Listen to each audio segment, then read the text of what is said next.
All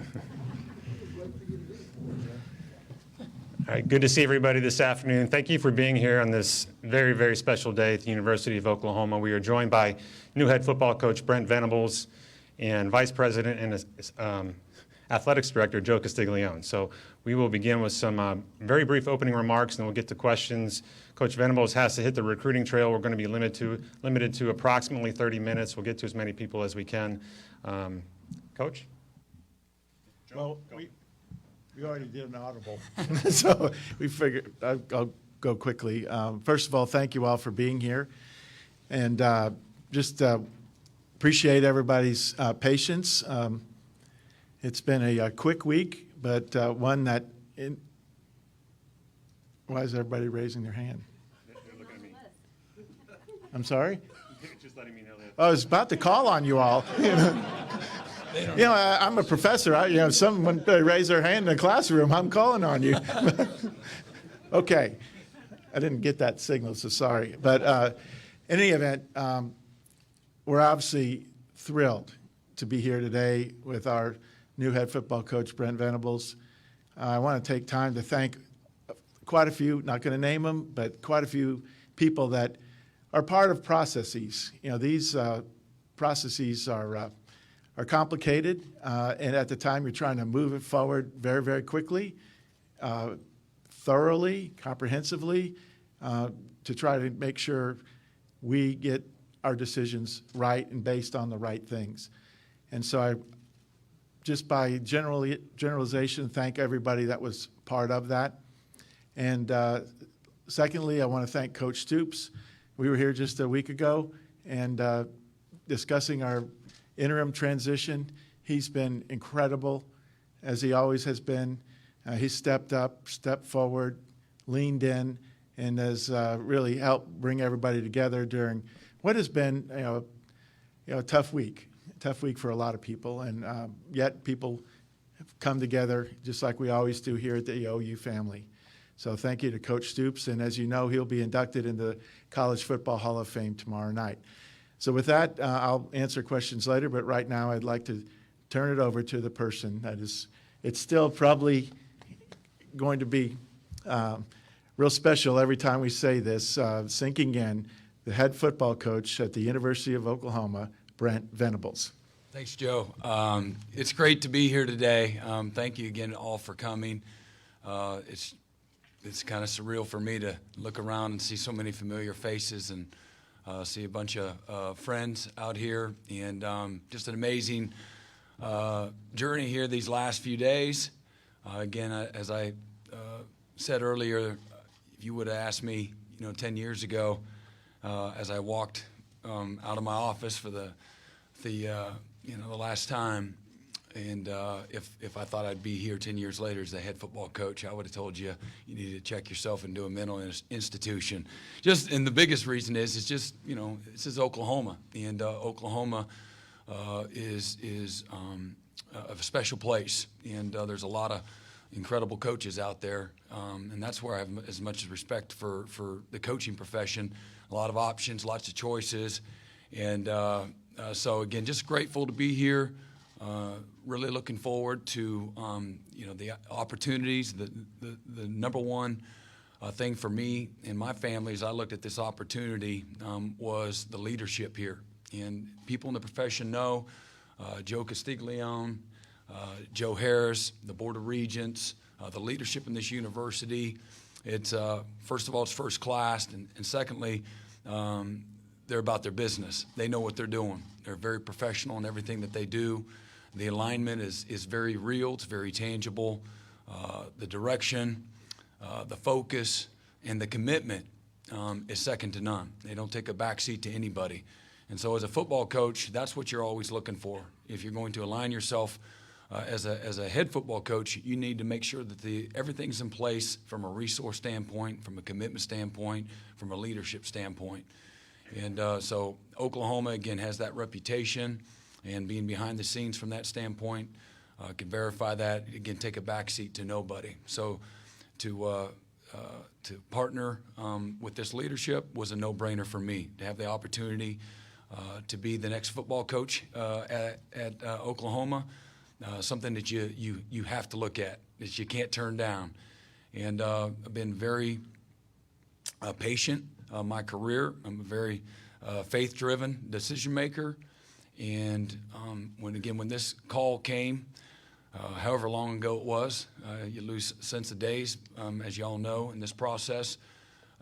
This one was special, and I just again appreciate the leadership and their belief in me, and their faith in me and my leadership and my ability to be the head football coach here. Truly blessed beyond what I deserve. So again, I'll open it up however they want, and just again, great to be here. Just really thankful. Thank you, Joe. Thank you, Coach. We'll go to questions. We'll begin on the left. Ryan Aber, the Oklahoman. Yeah, Brent, I want to ask you, how did the last decade at Clemson prepare you for this, and what are some of the specific things that you've taken from that got you ready for this day? And also, will Tyler play in the bowl game for Clemson or come here immediately? Yeah, so I think I made a statement earlier that in the last 10 years I've grown more as a coach, as a man, as a husband, as a father, as a dad to my girls, as a believer, all those areas that from a holistic standpoint are incredibly important. And I think getting out of your comfort zone, and we know in our different professions, it's one of the hardest things that you can go through. And so for me, that was a very hard transition. I thought, oh, I'm Johnny Super Coach. I've got all this incredible pedigree and resume and association. Man, I'm this, hot shot coach. I'm a winner. And what I learned at 40 years old in a very humbling way is you got to start over. And you got to start over with relationships. You can't bring your street cred with you. You have to earn that. It takes a lot of work, whether that's with players or with colleagues. It also gave me an opportunity just to kind of scale everything down and build it from scratch from the X's and O's standpoint. Coach Sweeney is an amazing leader. He's got every quality that you would want in a human being. Best man I've ever been around. But he pours into his coaches as much as he pours into his players. And so it's really in every area that prepared me.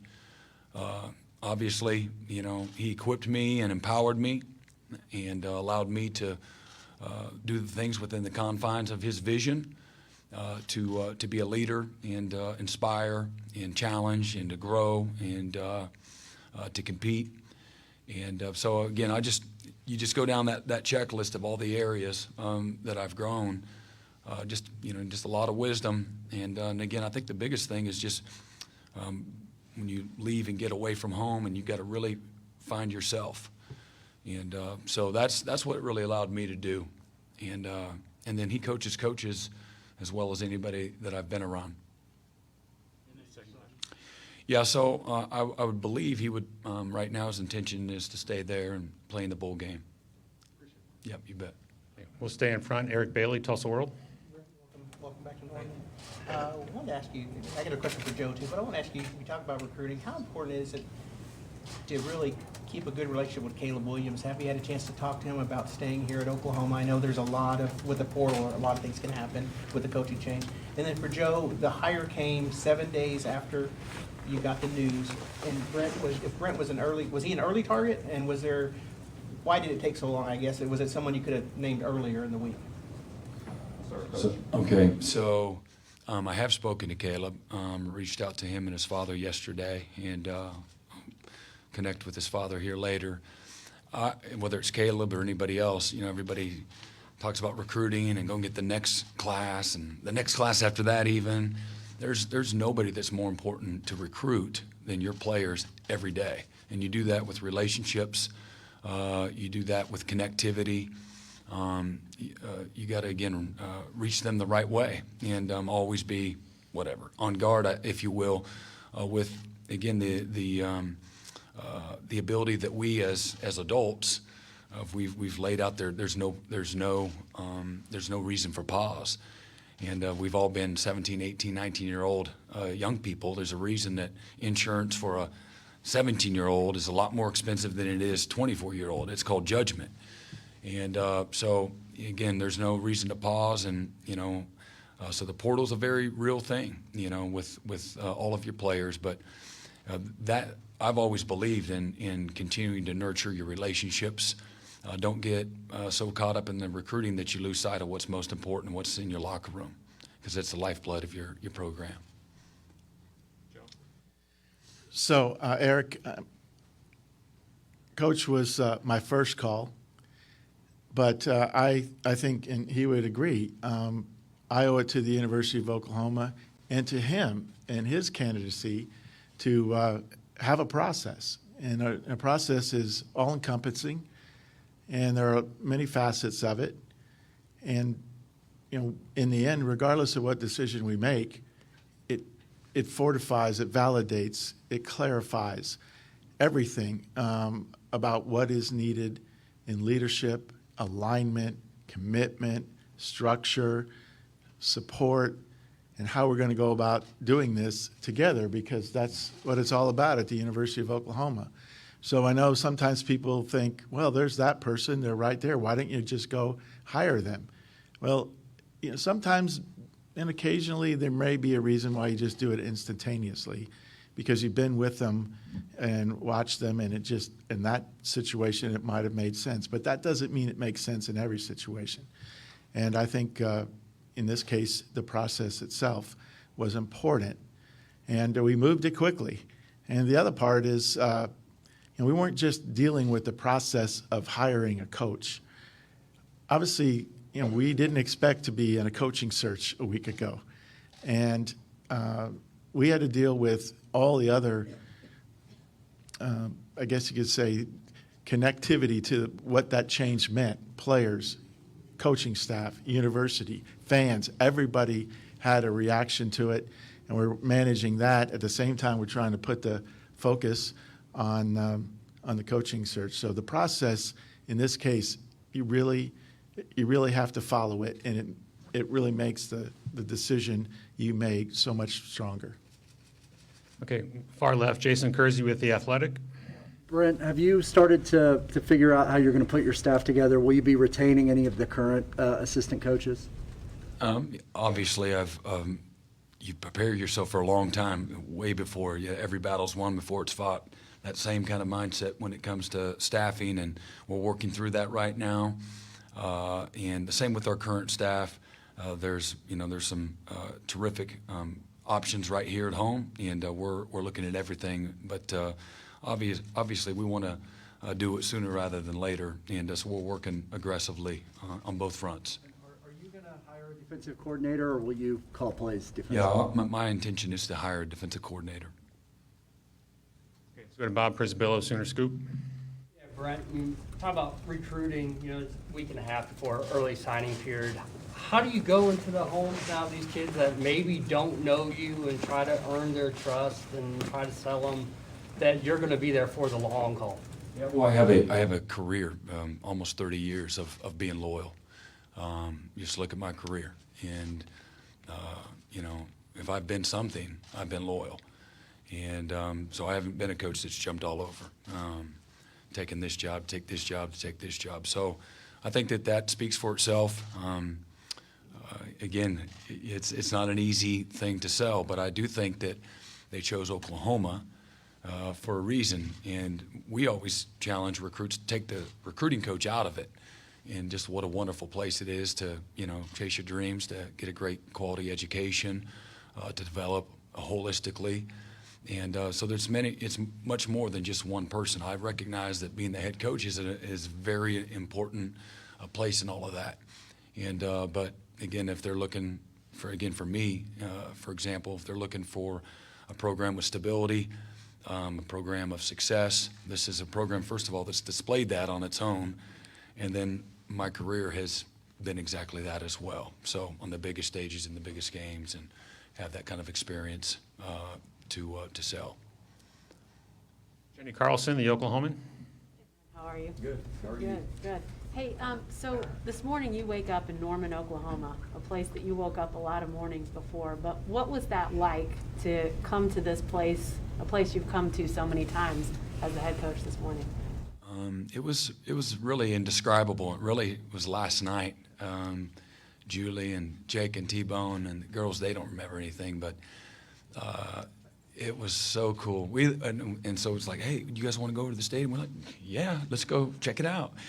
And it's dark, we saw the lights. I had no idea everybody else was coming, and we had a blast, like just a blast. You talk about memory, going down memory lane, and just some amazing memories. Our family was molded and shaped here. Just so many incredible influences, and so, and then we're going home. Where we're going to stay, and we are starving. So this is, what time is this? This is like, Well, it's after midnight. yeah, way after midnight. And found Whataburger, game changer. We don't have one of those in Clemson, so triple cheeseburger later and some onion rings, and we were in hog heaven. But it was just indescribable. This morning, I think that's probably, I know Joe's even worse than me, but I sleep well normally. I have no problem sleeping. I've gone 7 straight days of probably 4 hours or less. And man, I woke up at 4 o'clock in the morning and trying to be quiet for Julie, and she goes, I'm up. I'm like, we flipped it on, and we're back at it. And just, it's amazing. We're so grateful and thankful. Just things have come full circle. You can't fabricate family, and it has felt so easy on so many levels. It really has. It's just very hard to describe, but it's very real. It's very tangible, and we're just, again, thankful, and just really look forward to, hopefully adding to just, again, the Sooner family, adding to the rich history and tradition here, and again, raising our family here. In front, Jesse Crittenden, Norman Transcript. Just wanted to ask, obviously the defense here has had some ups and downs the last few years, and I know you talked about, you just mentioned you might hire a defensive coordinator, but how do you feel like you can add to the defense here? How do you kind of evaluate that unit? Well, again, I'm always looking, again, forward thinking, certainly in the now, but in the very near future, and transitioning to the SEC. We're in a SEC footprint in South Carolina and recruit against the SEC. All of the teams understand what they have from an infrastructure standpoint, certainly personnel, where you got to go to recruit. It's always about the players, so that's where it's going to start, evaluating the players and finding, again, where our needs are, addressing those needs as quickly as we can.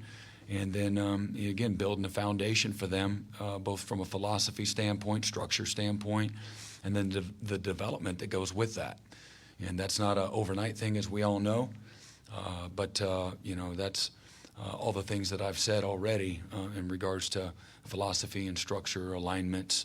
And then, again, it's all game planning, and once you get to that stage on down the road. But, I'm excited. I watch Oklahoma a lot. And I study everybody, but we watched Oklahoma defensively. They had made this huge jump in improvement 2 years ago to where they were a year ago, and did some really good things even this year. But studied them in the out of season. Because I'm a believer in the coaching aspect of it, and when you have some statistical things where there's a large movement. As I'm trying to study people and get better as a coach, I try to pay attention. So whether that was disruption or tackles for loss or third down or sacks, when there's this dramatic shift, I'm always looking. A few years ago, we went to Iowa State. I'm like, listen, Iowa State, that conference is as explosive an offensive conference in college football. Okay, Iowa State has led them, I don't know, it's like maybe 3 straight years in rush defense, and one of the better defenses, and making some, challenging some of the better offenses and defending them. So just, again, trying to peel the onion back and see, not just what they're doing, how they're doing it, because I respect people doing more with less. And that's what coaching looks like. So, to answer your question long-windedly, there's a lot that goes into that. One I'm incredibly excited about. And again, in my opinion, without evaluating, the personnel yet and what our needs are, I'm incredibly excited. And, I think any mark of any good unit, player, coach is consistency, showing up week in and week out, playing, to a standard. And so, that's an important aspect, as well. Go to Garen Emig, Tulsa World. Hey, Brent. Hey, Garen. How you been? Good. Good to see you again. The longer you were at Clemson, was it a natural situation, inclination to pay less attention to what was going on here at OU, or was you shaking your head already? No, I mean, you feel like, that's part of your fiber, you don't just invest, it's not just a job. For me, this is me, it's not just a job. It's, you pour your life into it. So you don't just walk away and forget about it, good or bad. You try to learn from all of it. And so for me, absolutely, always paying attention. Coach Stoops and his family, Joe Castiglione and his family, our children, we're christened together. We've done it all. We've changed diapers together. I mean, I don't know. It's just I'm a very connected person, and even to a lot of you. I feel like relationships. You have business relationship. I'm not really like that. I'm deeply connected. Whether I say that outwardly or not, but that's, when you pour your life into something, you pour your heart into it, you're truly passionate about it, and you don't just close that door. So absolutely looking on and pulling for, and it's been a lot of fun. Go to Dean Blevins, News 9. Brent, welcome back. Thank you. Couple thoughts. Are you going to see Bob? Are you going to drop by Vegas and take part in any of that? And secondly, as we see these players, the Hazelwoods and so forth, transfer out, then Benito saying he's opting out or not playing in the bowl game, and others are saying they're staying. What type of assurances, or do you know what type of team that will be on the field in this upcoming bowl game? I'll be honest, I've certainly paid some attention. We talked about it briefly last night, had an amazing Zoom call with them yesterday, and then a great team meeting I felt this morning. Really looking forward to, again, pulling the curtain back in that regard. Quickly, my number one goal is to get on the road recruiting, make sure that this 22 class that's due to enroll here in the next few weeks is where it needs to be, and then all the while in between visits, visiting with our current players, and we talked about that, the transfer portal, and we just make it easy, and it's actually kind of cool to just quit. It's like cool to quit, and I don't get that. And I understand there's always extenuating circumstances and situations where it's okay for, somebody needs to move on, or maybe a graduate transfer that wants to go somewhere and actually play more. But, but it is a real issue. And so I think that goes back to on the front end of trying to recruit people. And again, it's a people first. I believe that wholeheartedly, and finding the people. That's why, to me, you instead of speed everything up, you need to slow it down, and that's not real popular. These I don't even know, is it sophomores, if they're 2024, like they're mad if they don't get an offer, and I'm like, what's so wrong with starting like a full year of varsity, going on your first date, learning how to shave. Maybe get a driver's license before you get a $120,000 scholarship. You're mad we don't offer you when you're, 14 years old, and you don't know anything about them. There's no track record, and we're going to value our offer. And it's important to me, first of all, that we understand what those values are, and what the fit is. Find people first. Yeah, they got to be talented. That goes without saying. They got to be a great player. But we're going to look for people first, because I think that's what sustains. There'll be some tough moments, and you go to college, it's hard, especially when you're young and immature. So I think it's important that you find, people that got the right stuff, and whatever that is. And again, our job as a staff is having the ability to identify that. And it's not, nobody's going to be,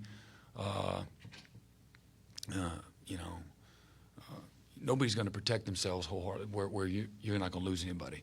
But we want to keep it, we want to keep that to a minimum, because I think continuity can be a very good thing, as we know. And development, I want to be a developmental program. I want everything about our program to be developmental.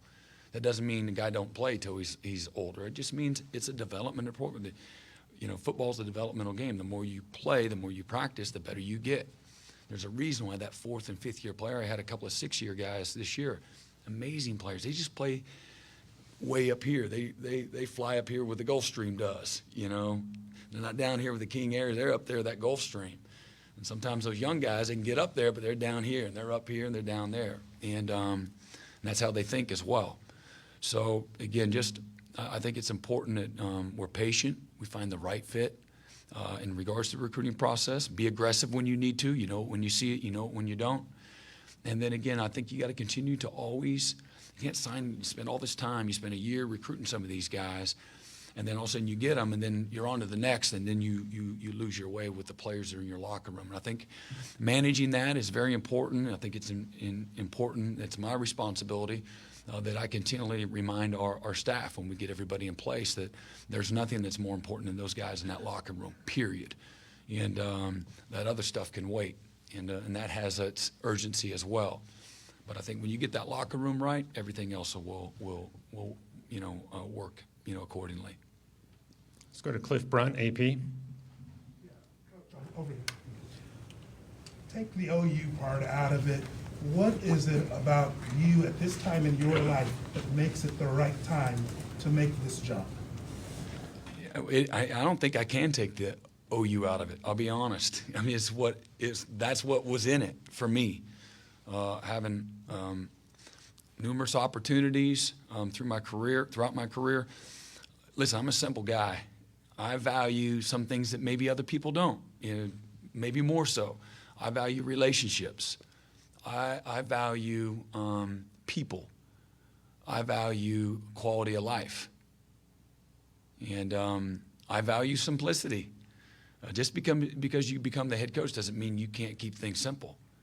You control that narrative. And listen, this is Oklahoma, all right? Alabama's never offered me a head job. I don't want to go down my small Rolodex of schools, but this is that program.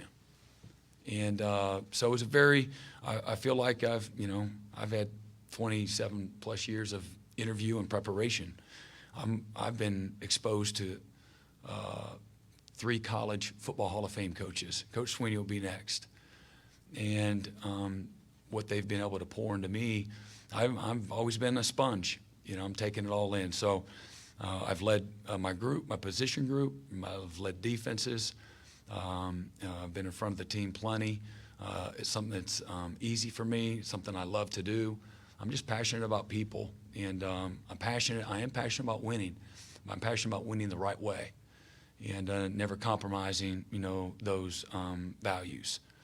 And so, just like the players will tell you, it doesn't have to change. It doesn't need to change. It won't change when you become the head coach. And so, it's a calling, being a coach. And as I said earlier, to some degree, coaching for me is you get paid, you get compensated well, you're in the spotlight. A lot of people are using that scoreboard in that stadium as how they're going to judge you. You're in a performance-based profession, and it's important that you're successful. But for me, my scoreboard isn't in that stadium. It's the lives that I impact. It's the hearts that I reach. It's the relationships that last a lifetime. There's nothing that will trump that. And as a head coach, that's what I want our program to be about. Back to the front, Barry Trammell, the Oklahoman. Yeah, Brent, you mentioned over there that you'd been on both sides of this.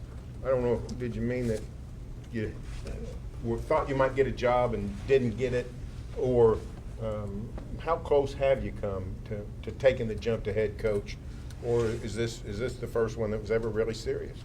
No, I've had plenty of opportunities where bowed out on the front end or said no during the process, and probably a year ago was probably closest. And again, all the things that are important to me are important in every opportunity that you look at. So some, you looked at more seriously than others. Not many, because again, I've had a great job, like an amazing job, and the quality of life. And I'm like literally for the last 10 years, I went to work every day and I got filled up as a human being. And that's like hard to quantify to some people, but I have perspective and I have awareness, I have appreciation, and I had a lot of fun. And so again, so you try not to screw up happy, right? Learned that a long time ago. And but this is like a no-brainer in my opinion, for all the reasons I've already said. From the leadership to the alignment, to the success of this program through its history, to the location, to the people, all of it. You told me a few years ago you had long conversations with Merv Johnson, and Merv, top of the line person, top of the line coach, never did take another job, and the great job never came.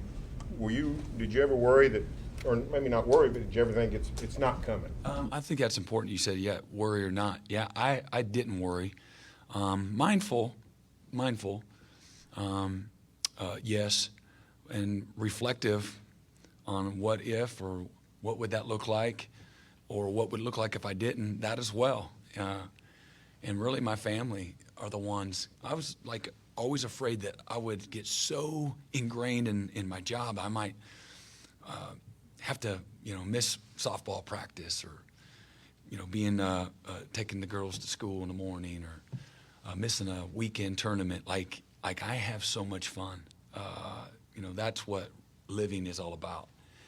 And so I was afraid a little bit at times of, you become a head coach and, you might lose that balance. And my family's the one that have encouraged me and reinforced to me that it doesn't have to be that way. So that, I don't know if that answered your question, but Merv was, he's like he's always known for, to give incredible advice. And I've actually thought of him through this process.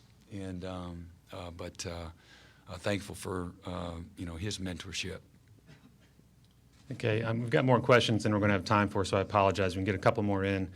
Let's go to James Hale, CBS Sports Radio. Great to see you. I'm glad you're back, man. You touched on it a little bit in your opening, in your celebration there, but what have you always thought as a head coach that you really wanted to do offensively and defensively? Can you take a little deeper dive into that and tell us what you expect? Yeah, I think you just watch how offenses work today. With obviously fast pace, most everybody's no huddle or the sugar huddle.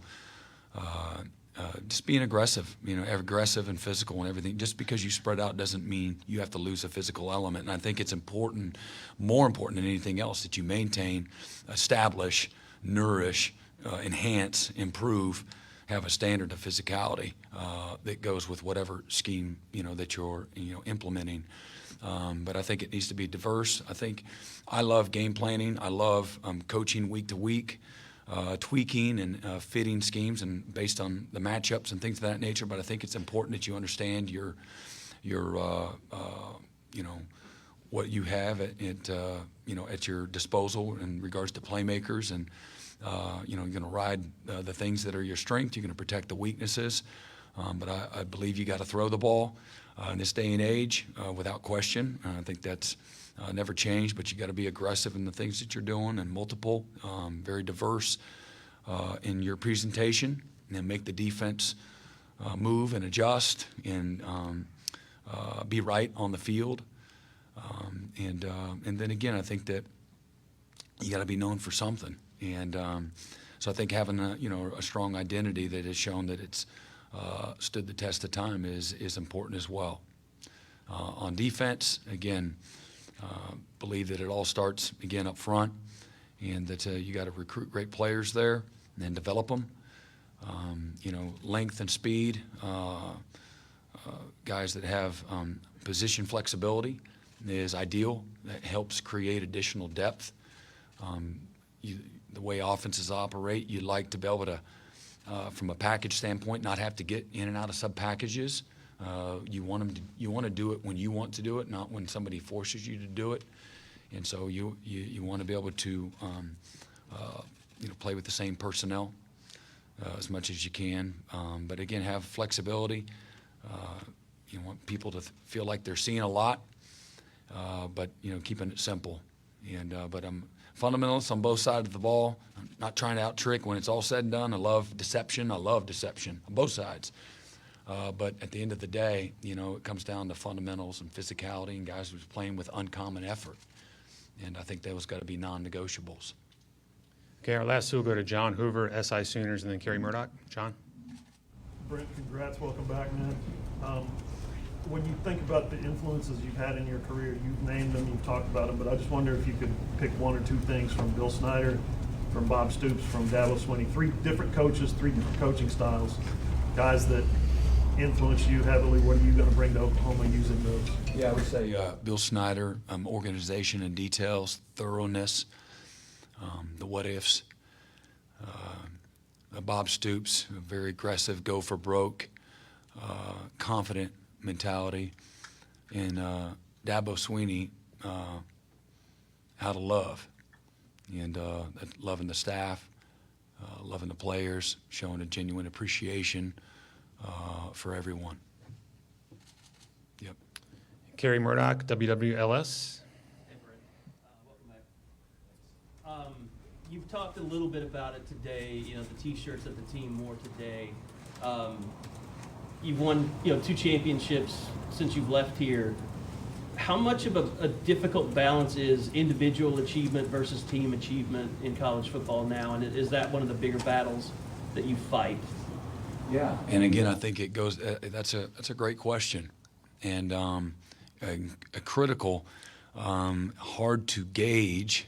Right? They're not. You're not getting that on a stopwatch, and that's a real critical component. And again, I think it goes back to that recruiting aspect. I'm really trying to find out who they are as people, and that's not like this is earth revelating or this is new.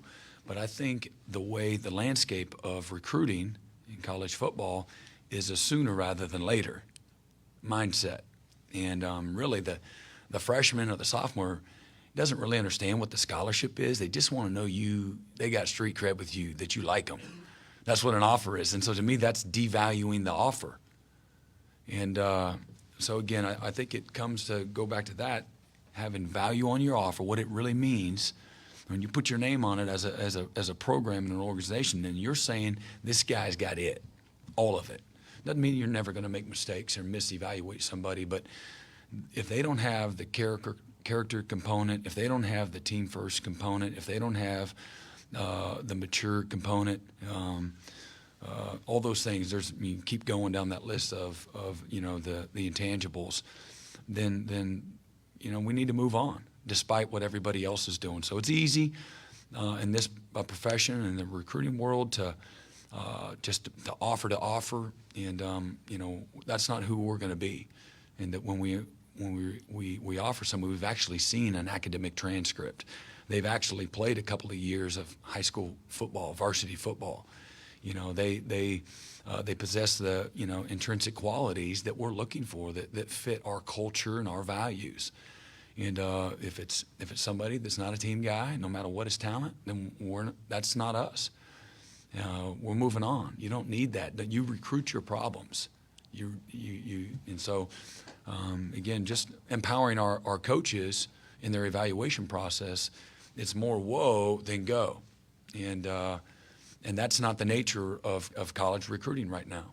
So if it's they have the mega camps everywhere, for example.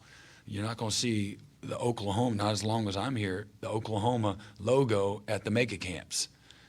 If we got to go to a mega camp in San Antonio to get you interested in Oklahoma, so you're not going to come to our campus and see us, to the Oklahoma camp on our campus, then you're not coming here for 3 or 4 years anyway, if it's too much of an inconvenience. So we want to, it's kind of like Rolls-Royce. you don't see Rolls-Royce commercials everywhere. Do you? You don't see a commercial. And I'm not saying this in an egotistical way, but the Oklahoma and its rich history and tradition and its success takes a back seat to nobody. And so we shouldn't have to go and, to across the country and to the mega camps where there's 600 kids and, 30 colleges. You really can't do a good evaluation to get to know them anyway. We don't need to do that. And so rely on that as well to attract the best of the best, on and off the field. But that attitude of team first, it's critical. It's one of the first things you see when you walk in our team room, something I believe wholeheartedly in. I'm sorry we have to stop. Coach has a recruiting schedule he has to keep. Joe, Coach, thank you very much. Certainly look forward to what's ahead. Appreciate everybody being here today. See you soon. Thank you.